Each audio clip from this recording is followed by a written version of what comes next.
国际消息来看，美国总统拜登初八宣布，要将大峡谷原住民圣地列作国家保护区，要禁止任何开发来保护这片土地。不过，另外一方面，伫巴西举办的亚马逊峰会，针对停止错护拿，所无法度达成共识。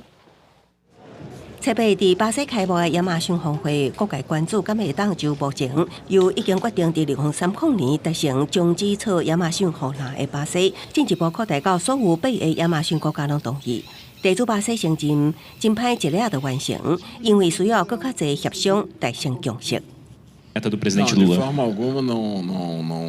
não vai separar a região e houve acordo no final, houve entendimento sobre essa questão. 亚马逊国家同意成立打击破坏森林行为的联盟，也毋过维亚拉并无加讲明，什么是最终达成谅解。巴西总统卢拉将家己的国际声誉寄望伫提悬巴西环境地位上，亚马逊护拿就是上大的目标，所以一直推动亚马逊国家团结，也毋过真侪议题甲各国追求的利益产生冲突，像哥伦比亚要求禁止所有石油探勘活动，也毋过巴西的国营石油公司就当咧伫亚马逊河口想要探。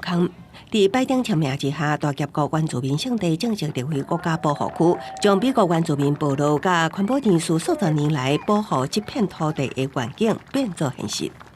Today, I'm proud to use my authority under the Antiquities Act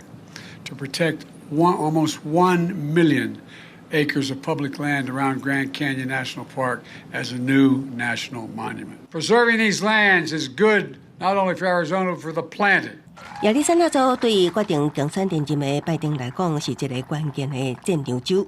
2020年，伊以淡薄仔的优势胜利。若莫讲政治问题，部落甲环保人士多年来保护大峡谷国家公园南北两边的土地，也毋过共和党机关甲采矿业大鼓吹经济利益，各种采矿议题纠关做国家安全问题。公司新闻黄伟林编译。